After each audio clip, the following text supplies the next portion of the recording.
यदि आप अपनी आंख निकाल लें और उसे दो टुकड़ों में काट दें, तो आप यह उम्मीद कर सकते हैं कि वह लगभग खाली होगी तथा उसके अंदर कुछ टेंडन और तंत्रिकाएं होंगी। लेकिन आपकी आंख की पुतली वास्तव में एक स्पष्ट जेलीनुमा पदार्थ से भरी हुई है, जो आपकी आंख के आयतन का लगभग 80% हिस्सा बनाती है। यह इसे गोल आकार देता है और सब कुछ अपनी जगह पर रखने में मदद करता है। यह आपकी आंख को प्रभावों से बचाता है और पीछे की ओर संवेदनशील रेटिना की रक्षा करता है।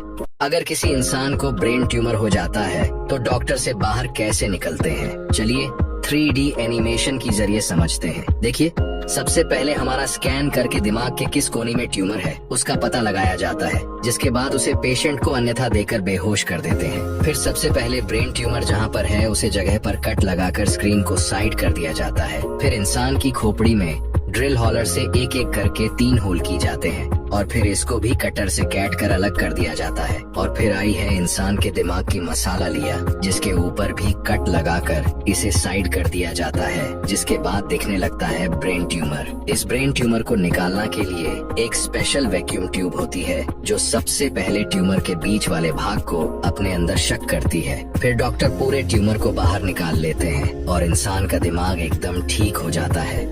मरने से ठीक पहले आपके मस्तिष्क में गतिविधि का एक उछाल आता है, जिससे एक प्रकार की विद्युत तरंग उत्पन्न होती है। ये तरंगें मस्तिष्क के उन भागों को सक्रिय कर देती हैं जो स्मृति और चेतना से जुड़े होते हैं, और यह मृत्यु के बाद 2 मिनट तक जारी रह सकता है, क्योंकि ऐसा होने का कोई जैविक कारण नहीं है। कुछ शोधकर्ताओं का मानना है कि मस्तिष्क ऐसा करने के लिए पहले से ही योजना बनाता है, जिससे आपको अंतिम बार यादों को याद करने का मौका मिलता है।